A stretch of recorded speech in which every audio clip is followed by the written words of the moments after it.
Almost 2 decades ago now, Reverend Eugene Peterson completed a modern paraphrase of the Bible. He named it The Message. Although it's not a direct translation, I find it a great tool to get a modern feel for the stories and verses in the Bible. It provides a fresh way of hearing and grasping the relevancy of the texts.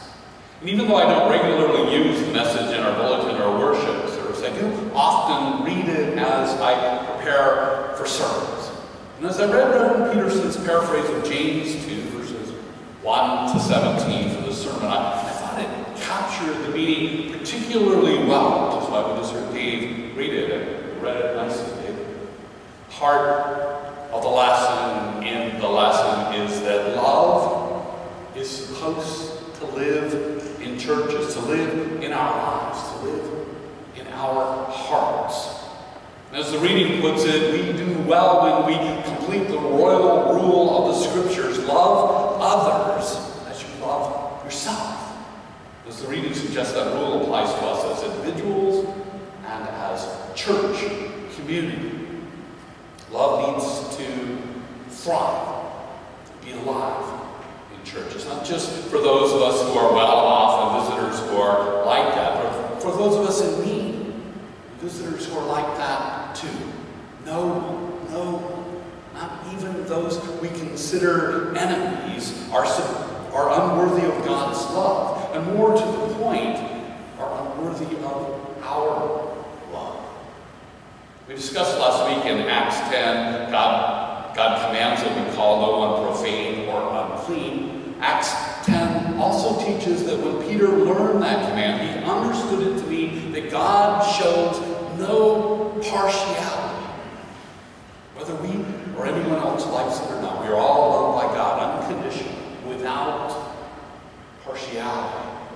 As the Old Testament repeatedly puts it, God's love is steadfast and endures forever. The church is supposed to love like that, and when we do, well, love lives here. Love is defined by the Westminster Dictionary of Theological Terms as, quote, strong feeling of affection, care, and the desire for the well-being of others. It's a primary characteristic of God's nature and the supreme expression of Christian faith and action. Note that definition ends with the word action. Love is not just feelings and talk. Love must include action toward the well-being of others. My personal view, and no one has to agree with this, is that God is this wonder-filled reality that we experience. And I find this reality has a loving nature which beckons us all to participate in betterment and well-being. And while I choose to name reality God, I get others may not name it so, but I'm pretty sure most people believe in the nature of that reality by whatever name they choose. And I also believe that religion, as Jesus taught it, is for his followers to gather together to respond to reality's beckonings and participate in as much well-being in creation as possible. Jesus was and still is calling his followers to be love in action, God in action. And that love is supposed to be unconditional. That's what James is going on about. Some of you may have seen the simple Love Lives Here banner that's been up for a few weeks downstairs on the stage in the social hall. And as you came into church this morning, you were also supposed to see a bigger, more detailed Love Lives Here banner hanging out there in the front of the church. The delivery got messed up, so it's way late. There's a third Love Lives Here banner that usually hangs on the wall by the chapel, but I brought it up here this morning since the big banner was not there to greet us when we arrived. And here's why all this Love Lives Here stuff is going on. As I was looking for a theme for our return to church this fall, I came across the simple banner that's in the social hall. Its simple words, love lives here, struck me as a statement of truth about this church. So I bought the banner children's nook.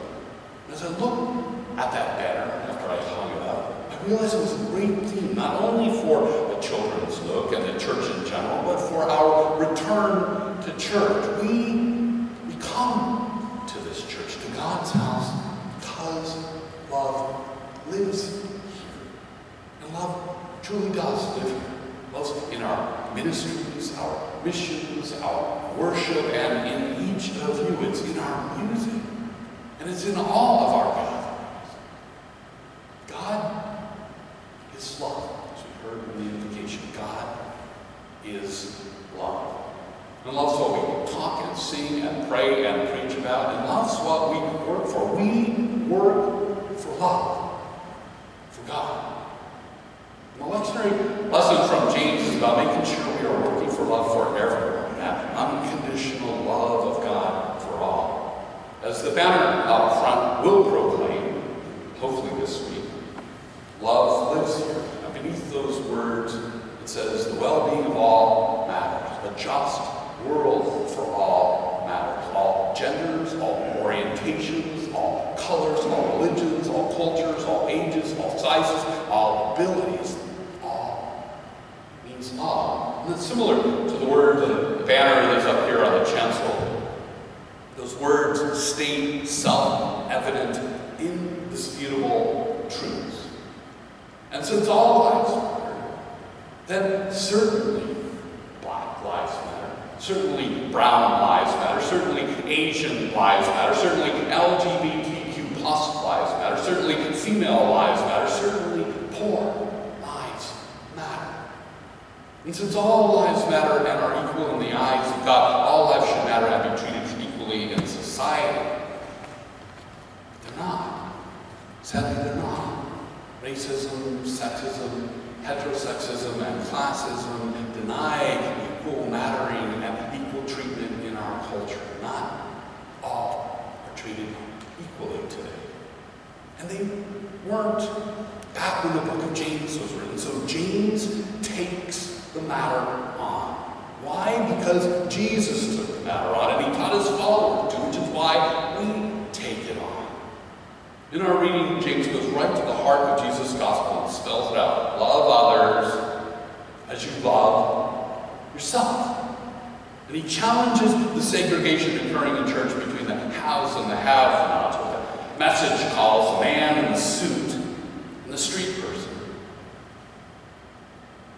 Then James tells Jesus' followers to, in essence, not just talking the talk of love and start walking the walk of love. Love must have action.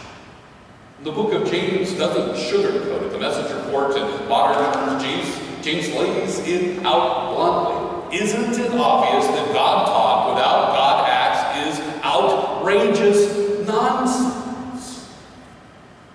God acts are anything and everything that gives action to the commandment to love others as you love yourself.